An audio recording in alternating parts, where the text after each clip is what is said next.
Right, so in today's video, I'll be giving you guys an interesting thought on why I think Quant will reach $10,000 not by 2030 but by 2025. Make sure to stick around till the end of the video because, I'll be giving you guys a basic analysis on the current market and of course QNT. I'll be giving you guys what I think will happen or my thoughts on what I think will happen with QNT in the next coming days and of course in the long term. But yeah, QNT is currently sitting at $99 right now, so at that $100 mark, and it is a serious buy right now. It is a really good buy. Not saying you guys should actually buy into QNT because nothing in my video is financial advice. If you do want to invest into any of the tokens that I do talk about on my channel, then you must seek a professional financial advisor. But yeah, with that being said, QNT in the last couple of days has been looking pretty weak, I must say. But at the same time, it has been looking strong. So in a way, it's kind of just at a stale moment, just ranging from $96 and around $111. So it's been ranging at around this area. But right now, in my opinion, we are going to see a move coming pretty soon because we're coming to the end of this triangle, right?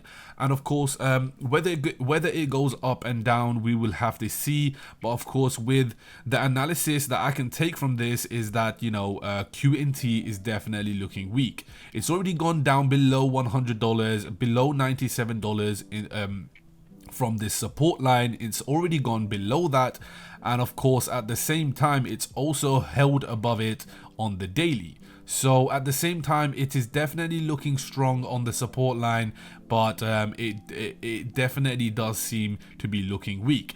But of course, it does depend on BTC because we do know QNT's community and the holders are, super strong. So depending on BTC's movement, we will see a movement with Quant. BTC is currently sitting above $25,000, which is definitely a good sign because $25,000 after the pump and QNT is still holding at $100 is definitely a good sign. So if QNT is holding above $25 and we do see some sideways movement with BTC in this moment and then a push up, then we may see a breakout for QNT. Now at the same time, we may just see QNT just go sideways from here, but we don't we essentially don't know. And of course, whether we see QNT go down, it just depends on BTC because QNT is definitely a strong token as we have seen in the past couple of weeks. But yeah, moving on, why I do think QNT or Quant Network will reach $10,000 by 2025 or even by 2030 is because it's not your ordinary cryptocurrency. Quant Network is essentially a crypto that connects any network to any network at scale without overhead or limits. It's basically solving the interoperability issue which we have in the blockchain and in the real world.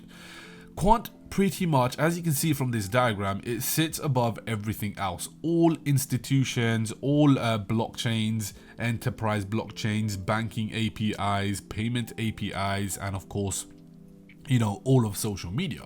As you can see down here, Google Pay, Apple Pay, PayPal, it all sits below Quant, and you will have to use the overledger which Quant is of course developing to actually which solves this interoperability to use everything and connect everything with everything pretty much. Quant is solving that. Quant is solving this interoperability issue that we have in the current world. And that's pretty much the biggest utility, which is the overledger, and everyone will be able to will be using that for sure by 2025 2030. And of course, I will be going over Twitter and a really cool video of someone explaining how people will have to use the Quant's overledger by 2030, and everyone will have to obtain Quant to use certain things. That is you know, in this diagram, right? So yeah, by 2030, blockchain will have billions of users and trillions of dollars running through its veins. Quant Network Overledger will play a massive role in helping finance to become fully interoperable. For them to use Quant Network, they will need to buy QNT tokens. It's quite simple. That's pretty much how it's going to work by 2030. But yeah, I want you guys to actually have a look at this video, so make sure to listen up properly and just digest everything that she says. But yeah, let's just have a look at this video. Where are we up to with that trend? Yeah, it's a really good question and very timely for us at Citi in the department that I work in, Citi Global Insights, because we just published a big report on tokenization and blockchain. It's titled Money, Tokens and Games, Blockchain's Next Billion Users and Trillions in Value. Now, like you said, the potential for tokenization via blockchain, it has been talked about quite a lot in the past. And we think blockchain is quite different to other types of disruptive technology because it enters the sphere of money and value, and it enables us to transfer money.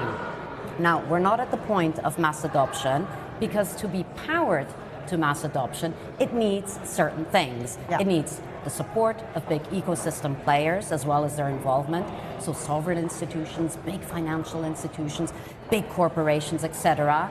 And it needs collaboration amongst different participants, standardizations of platforms, interoperability, and compatibility with existing technology and software. So it's going to take some time. And blockchain is not going to have a, chat GPT moment. It's a different type of technology. It's a back-end infrastructure technology. It doesn't have that prominent user interface, which makes it more difficult to see and feel how it is innovative. But we think we're at an inflection point and that the growth of blockchain by 2030 will be measured in billions of users and trillions of dollars in value.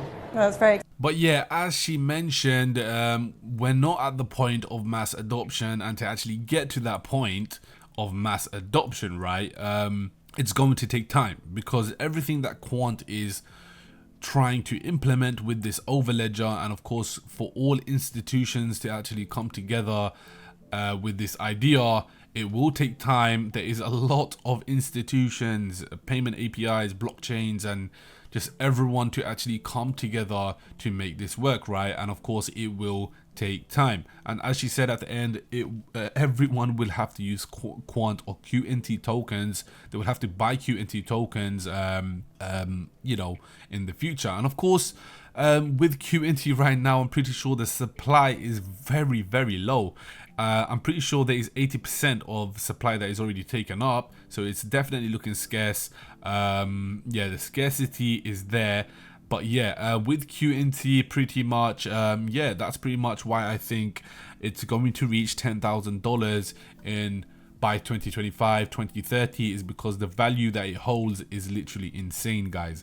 Anything with really good value can shoot up to the moon. And of course, with QNT being a sleeping giant, you never know where this token could actually head to, and since there is a low supply, it could shoot up pretty quick, in a blink of an eye, pretty much. But yeah, that's pretty much it with today's video, guys. If you did enjoy this video, make sure actually to like this video and of course subscribe for more videos like this one. But yeah, it's been Cryptoverse, and I'll see you in the next video. Peace out.